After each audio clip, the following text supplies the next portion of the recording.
Welcome to the Voice of Hope, where bold leaders and healers share how they're building hope, not just talking about it. I'm Dr. Ken Huey. Let's meet the changemakers transforming lives from the therapy room to the boardroom. Today's guest is Dr. Harry Voulgarakis, a licensed psychologist, BCBA-D, and assistant professor at St. Joseph's University in New York. He's a leader in neuropsychology, behavioral analysis, and process-based therapy, known for helping clinicians and organizations make sense of brains, behavior, and ethical practice. He's also a consultant researcher and nationally recognized educator shaping the future of behavioral health. Harry, thanks so much for being with us. Hey, Ken, thanks for having me. I'm excited to be here. Yeah, fantastic.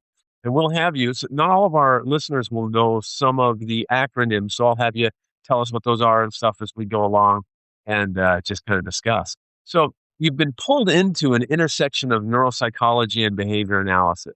These are not two worlds that play together really well at times. What happens that got you into something that doesn't always speak the same language well? It's a good question. And I should preface it by saying that a good chunk of my work for many years has been with folks with autism, developmental disabilities, cognitive intellectual challenges, and so forth. And my first experience really, my master's was in special ed, and I became a behavior analyst that way. And so I was working in a school setting with folks with many of the diagnoses that I just mentioned, from young children all the way up through the adults in the transition program. And so behavior analysis, just by virtue of what it is more on the intervention side of things.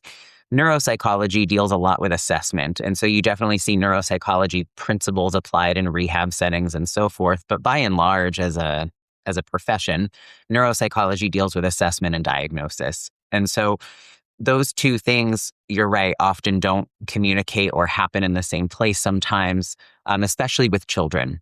So they will get a diagnosis, they'll see an evaluator who assigns a diagnosis, and then that report sort of gets handed off to the treatment team, which in my case was the behavior analyst. But for sometimes with children or adults, it could also be a speech pathologist, an occupational therapist, a physician, psychiatrist, what have you. And so as I was sitting on that intervention side as the behavior analyst, sort of seeing all of these reports coming in, my curiosity grew, and I think I was left unsatisfied, wanting to know more about how the brain works, how kids get or don't get certain disorders, which is still a question that we can't quite answer, right? So I think that's really what wanted me to go back to school, become a clinical psychologist, train in neuropsychology, and really get some answers, I think, to some of those questions, like how is a diagnosis constructed? Where is this data coming from? How do you rule things in and out? What does a cognitive profile mean? How does that relate to intervention, treatment, all of that stuff? So curiosity really, I think, pulled me into neuropsychology. All right. So that kind of touches on a question I have for you, but everybody has a why, the thing that gives them joy, that brings them into the job that they've got, hopefully, and not just going through drudgery. What is your why? Why this? I think every job that I've had has been in a service profession. And I come from a family of helpers. My parents have always worked in the helping professions. My sister's a nurse. I've always done things sort of oriented. So that might be a socially reinforced thing in the family system. But it's also something that I think as I've grown in my career, just getting that reinforcement of being able to see how you can impact somebody's life is really meaningful. And then I think some of us just get jobs. And once you land in a job, that kind of starts shaping your career. So one of my first jobs was as a camp counselor. Working with kids. And I was kind of drawn to the kids with special needs, or the ones that other people found, quote unquote, difficult, or whatever that might be. And so from there, came other jobs, and from there came graduate school. And so I think it's a long sort of shaped why, or the why kind of gets shaped by the experiences sometimes. All right. Talk to us about, if you would, ACT and RFT. What's that stand for? Yeah, so we pronounce it ACT, and it stands for Acceptance and Commitment Therapy, and it's a therapeutic orientation. And so for listeners that are kind of in the therapeutic space, if you've heard of CBT or EMDR or CBTI and IFS and all of these initials, right, for different kind of therapeutic models and orientations, ACT is one of those models. We call it, or it's considered to be the third wave of CBT. And so it's derived from cognitive behavioral principles, except it treats some aspects a little bit differently, integrating more of the acceptance and mindfulness traditions in with some of the behavior analytic components. It's actually a behavior analytic in tradition. Relational frame theory, RFT, is the theory of language and cognition on which ACT is based. And so part of what I really love about ACT is that the developers didn't kind of wake up and say, we want to come up with a treatment for trauma or a new methodology to treat this problem. It was really about what are the core components of human change, what keep people stuck, what are facilitators of change, what are the processes that help move people in a direction of things that are important to them. And so RFT is the theory of language and cognition that sits underneath it that I can go into a little bit more detail, although I will say it's somewhat complex. But ACT is the application, which is a very cool, and I should say extremely well-researched therapeutic method that's designed to be transdiagnostic. And so it's not a treatment for trauma or a treatment for depression or a treatment for anxiety, although it can do all of those things. And in particular, it's been really effective at treating things like chronic pain, or an adjunctive treatment, I should say, for chronic pain, all the way through organizational behavior change, school-based behavior change, all different kinds of applications. And so cognitive behavioral therapy, CBT, is of course well-researched and evidence-based. Fine. ACT and RFT and process-based models, also very much evidence-based. Tell us what's one misconception about evidence-based practice. I think a big misconception about evidence-based practice, or EDP, I'll call it, is that a lot of people think it means following a manual that is prescribed by a particular treatment protocol as written. And so if you're treating depression, you need to be using a depression manual or something that only says that the research is for this or that. And that's just simply not what it means. There's been task forces, there have been papers, there have been books. We can really narrow down EBP to three components, integrated components, I should say: the best available research, the clinician's expertise, and then the patient's values and context. And very often the last two kind of recede in favor of the first. And so we're very much stuck in sometimes, the practice or the treatment for this or the protocol for that. And we forget that the clinician experience and expertise and the patient value and context are just as important. And so in ACT and in some of the broader process-based models, we emphasize the unit of analysis as the functional process that moves away from kind of, have you delivered this with fidelity? Did you deliver session 4 correctly? Did you make sure you started the exposure protocol today? And instead, it becomes more about targeting a particular process. Like, do I need to gain a little perspective here? Do I need to open up to some hard feelings and facilitate acceptance? Do I need mindfulness to kind of back off from my thoughts a little bit? Am I being attentionally rigid in the moment? And so when we can start to look at processes and then look at how the person responds to that process, that's a real component of an evidence-based practice. And if I could just say too, that I think this misconception that it's only the best available research and the protocol that's available, that misconception shows up in two ways. One of which is, of course, over-manualization, believing that any deviation from a protocol is going to somehow invalidate the work or make it ineffective. And the second is over-relativism. And that's kind of leaning on research-based findings like, as long as I'm a supportive, caring therapist and we have a good therapeutic relationship, then change is going to happen. And so then it's kind of like, as long as I'm here and show up, then anything goes, and that's helpful too. And that's not the case either. So true evidence-based practice really kind of lives in the middle. It is disciplined, but it's flexible. It's structured, but it's contextual. It's contextual to the person. So you've voiced some pretty strong opinions about ethical scope in autism evaluations. What moment made that issue feel impossible to ignore? I think it was when I started to see or perhaps feel like, based on what I had seen, well, two things: that autism evaluations were being commoditized and that the quality of them were being sacrificed to expedite the process. And both of those, I think, are separate but intertwined issues. As neurodiversity, autism, we now have a federal government that's talking about autism. We've never seen it have this much attention, I think, in the media, in government, and in the public eye. And that has triggered a large number of people to question whether or not their children or they themselves may be autistic. It has increased awareness quite significantly. And that has led to more referrals for autism-focused evaluations. And that's a positive thing by and large. But what that also means is that wait lists are extremely long. People are finding different ways to kind of circumvent some of those processes. And that's what's been starting to happen a bit, is that people who are not fully competent, don't have all of the training to fully conduct an evaluation, are starting to do them, either to make quick money, to filter them into a treatment, an ABA, applied behavior analysis, an ABA treatment program, for example. And so we're starting to see folks that either are licensed, like a social worker, psychologist, that's kind of jumping into the autism assessment realm now with very little training. And more concerningly, we are seeing people who are on the intervention side of things, like the behavior analysts and speech pathologists sometimes, kind of pushing to saying, well, we should be able to diagnose autism too, so that we can help expedite these wait lists. And that is a real problem. There's some real downstream consequences to that. On a basic level, some children can be labeled as autistic, kind of based on narrow tools, narrow assessment measures without a broader differential consideration. Executive dysfunction, trauma, intellectual disabilities, anxiety can all look like autism in certain contexts. And so unless somebody has a real background in child development, in developmental pathology, it's concerning to me. And so I think we're starting to see, and some people are very well-intentioned.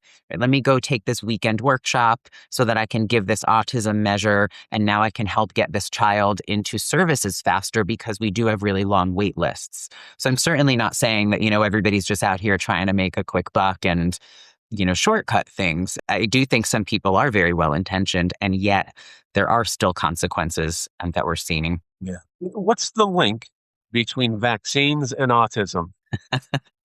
There is none. Here's what I will say. We know with certainty that autism has a genetic link. I think narrowing down, and I'm not a geneticist, and so I may have to defer any further questions on this, but I think narrowing down exactly where it is in the genome or all of that is still something that's unfolding.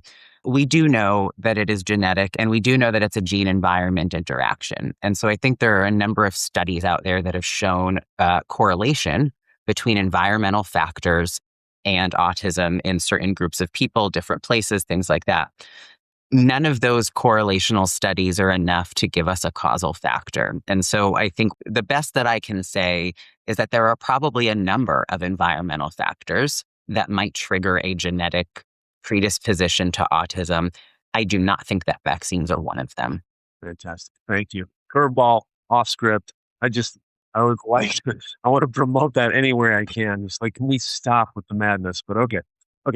So in your work with clinicians and organizations, what's the skill that you think is most missing in today's behavioral healthcare system? That's a great question, because I also kind of straddle the education and the training space. We need more healthcare professionals. We need more well-trained people on the front lines being able to actually, support individuals.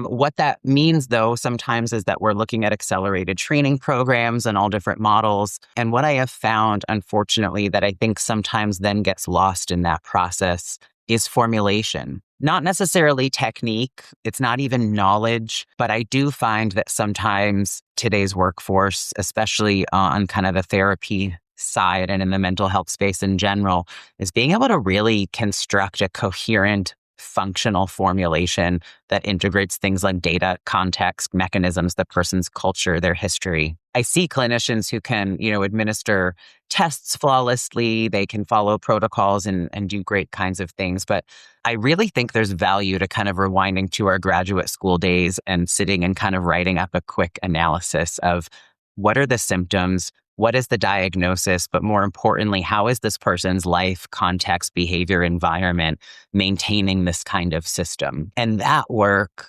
when I sometimes sit and give myself homework for my practice and make myself do that, I'm like, oh, wow, there's a lot to look at here. And so formulation is a little bit different. I think it really requires synthesizing all of the factors together in the same way that we do assessment. And this is why I do think of assessment and therapy as not always totally different, but being able to look at developmental history, learning history, contextual factors, what their coping strategies and their avoidance strategies are, what their biological factors are, and then bringing that into the room. I think that level of thought, and to be fair, some people are seeing a lot of individuals in a week. We don't have time to sit and network graph every single, person's responses. But I think that level of formulation is something that's missing sometimes. Harry, you've published research on everything from neurodevelopment to obesity. What's the research that's kind of personally changed the way that you work or what you do? I've researched a lot of areas, you're right, assessment, access to care, family functioning. I think that collection of research, and it's research that I continue to do, that's very much my focus on my research world, is that health and ability and disability are extremely complex and deeply interwoven, and a diagnosis doesn't exist in isolation. And I think that when we think about functional outcomes, when we think about what's important to children, to families, there are real barriers to effective diagnosis and intervention for people in this country, around the world. And that's not a controversial thing. That's an observable thing.